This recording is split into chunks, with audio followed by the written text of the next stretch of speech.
Mula Nueva Vizcaya, dumayo pa sa Baguio City si Janet kasama ang kanyang chikiting. Namasyal ang mag-ina para magpalamig at masulit ang bakasyon bago ang pasukan.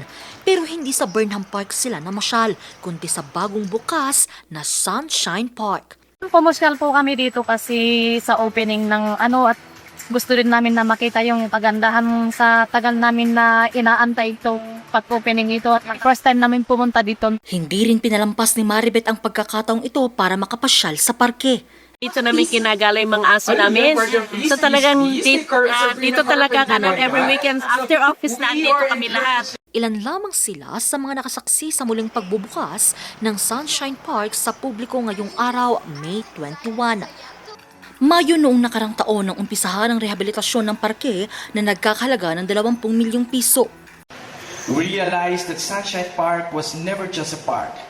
It was already part of the learning process of students.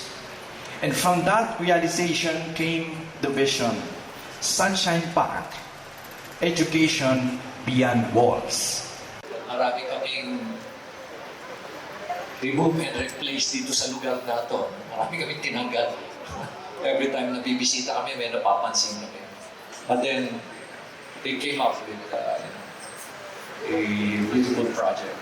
Pinakabagong atraksyon sa parke ang mga exercise area.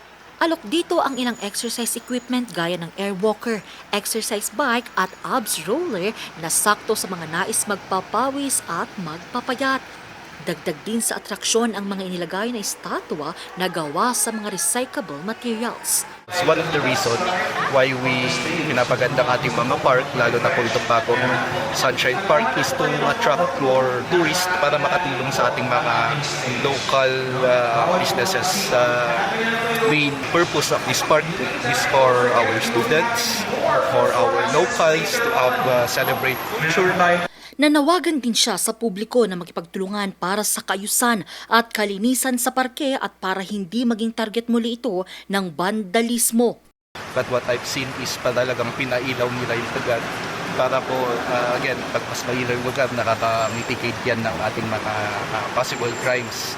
And we were set naman na this is a talagang normal na rinoronda na po ng ating mga police stop. Samantala, patuloy pa rin ang sinasagawang rehabilitasyon sa Burnham Park. Maliban sa Cheza, tinututukan din ito ni Mayor Benjamin Magalong. Bagamat 2 buwan pa bago matapos ang proyekto, mayroon siyang ilang nakita na dapat baguhin sa proyekto. Well, hopefully matapos na in 2 months. Kasi binisita ko yan 2 weeks ago. On right track naman, kaya lang, di lang ako kontento dun sa ibang mga materials na ginamit. Dun sa metal fence surrounding the lake mismo. Maliban sa pagpapaganda, layon din itong mapalakas pa ang turismo sa City of Pines.